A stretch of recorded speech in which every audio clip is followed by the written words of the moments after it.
Thank you for being here. I've been here for 5 years and I'm not tired of it. Always good because there's a lot of different people coming to this house, and I think this is also where the identity of this place established itself.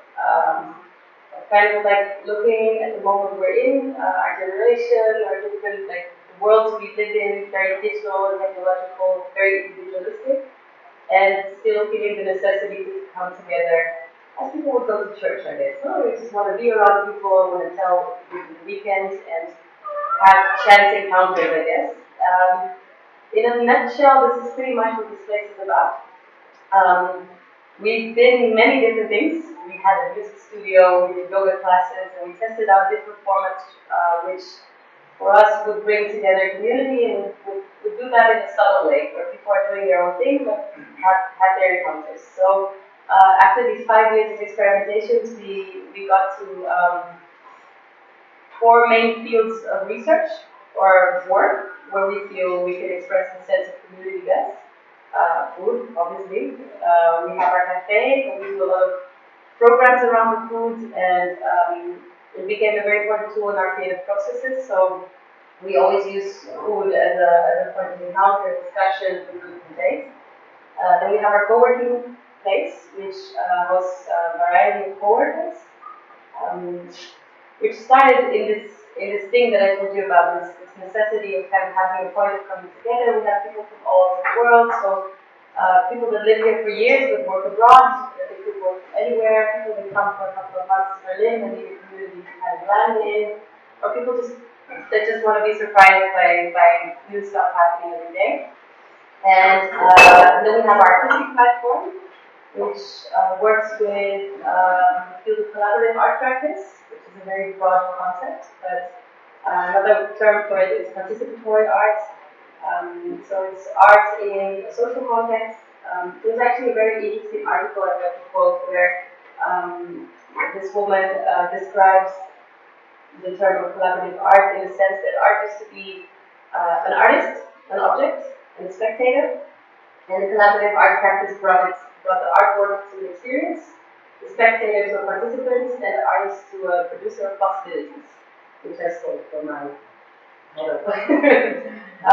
so we work a lot with this practice, which is a very social practice, art in public spaces, art in multidisciplines, and um, it can be adapted to a lot of different analog and digital technologies, that's it. And then as a red thread throughout these three pillars, we have a strong wish to do educational platforms or host events where knowledge is exchanged, and learning is a very important element for us in community building. So of course, a challenge to build a project like that. No cash cow, let's say. But one of the most important things we encounter is to have durability, to have like time to develop things, which is in real estate usually a problem, right? You get pushed out and stuff. So 2 years ago, we started the process of trying to look for new space, which we found, which is right over there. It's on the former Kindle Brewery property. And there we had a very interesting opportunity because we joined forces with a Swiss foundation that buys property to take it out of market speculation. We gained a very long-term contract where we can really see ourselves developing these things further. So hopefully next year we can host you here and there and once. And there it becomes an extension of this place here. It's much bigger, it's 2,500 square meters. But we want to kind of extend this notion of producing, exchanging knowledge, and enjoyment, of course, in the place. This is kind of in a nutshell our physical conditions. We have a lot of programs running through. I think in these 5 years we encountered that we have all these, I call it the Lego box, and we have all these Lego blocks, and we find ways to put them together. So we have the cafe, we have the artists, so why don't we do an artistic dinner series? And we exchange these things a lot. So we're always very curious to hear. I'm also very curious. I was very interested in the autumn late last year, in October, something like that, studying about this project. And there's always so much. I think art has this carte blanche to be able to kind of just butt into any type of topic and material condition and do something with it. So I think there's a lot of possibilities there to play. And this is how we do that with our Lego blocks. Ours is usually away. Sometimes the co-workers are working and there's 50 people doing something random in the garden and we have a Lego choreography thing and it's beautiful. And a bit weird sometimes. I'll tell you a bit more about our artistic program specifically.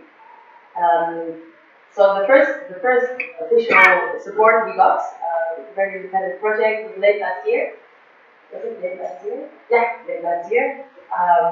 And we got invited to be part of this program, this EU-funded program. It's a 4-year program called CAP, the Collaborative Arts Partnership Program.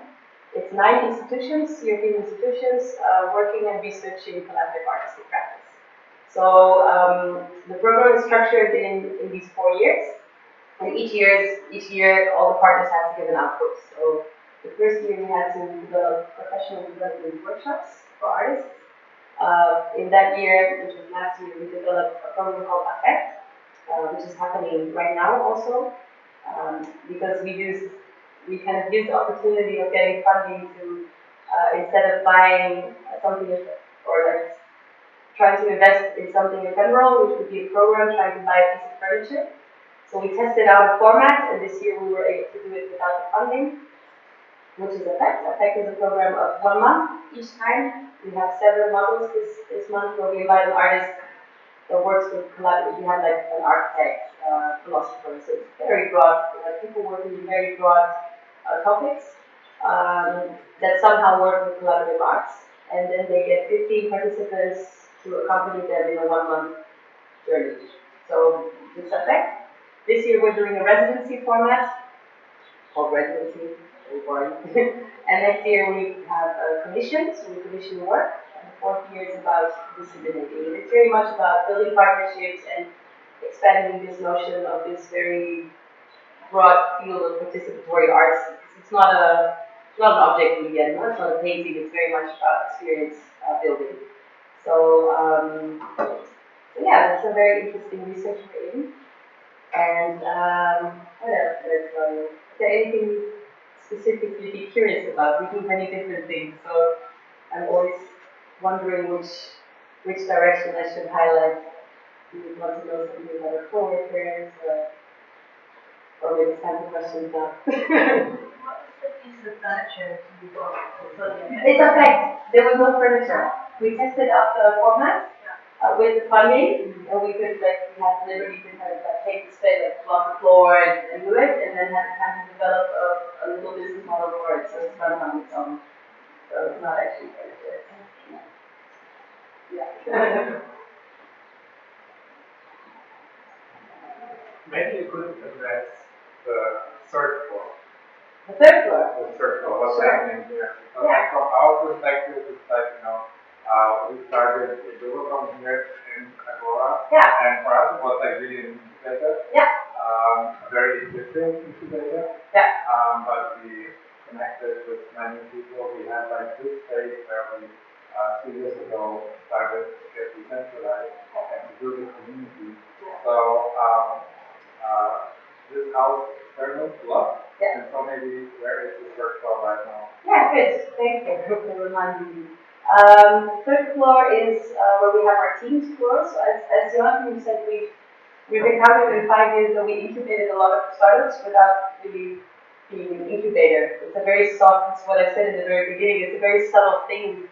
We always think a lot like, oh, should we organize more moments where people can exchange, but then we decide to organize a dinner or something more subtle, and then people exchange on their own. It's kind of the way we do things around here. And throughout the years, we've had many startups starting off here, and because the community is so diverse, mostly because of the co-workers, but also through the cafe, these startups started growing, and a lot of times they outgrew us and spread their wings. Like Impact Hub, for example, started here for the first 6 months. And 3rd floor now, so a couple of months ago, we decided to test this out a bit more, because this was going mostly through our regular co-working facilities. So now we have a floor just dedicated for small teams, between 4 and 6 people, that can grow till 8. So the idea is really small teams that are in a growing process and kind of need the space to figure things out, but still want to be part of a wider community. So we're doing so on the third floor. We have one of our startups is Liga. It's an app, kind of yeah, it's a decentralized. I'm not so familiar with all these terms, but like how to self-organize labor within companies, and so the employees can self-organize and exchange tasks and stuff. Very interesting. Or people from Agora are interesting. There's always interesting startups coming around, and the exchange between them is always nice because it's very subtle, but a lot of times things come out of it. So it's what we're doing on the floor. So we have a team doing a great place. But yeah, so everything is kind of a soft. We try not to put too many terms on these processes also because we kind of enjoy this natural process of doing it. Yeah. Thank you so much.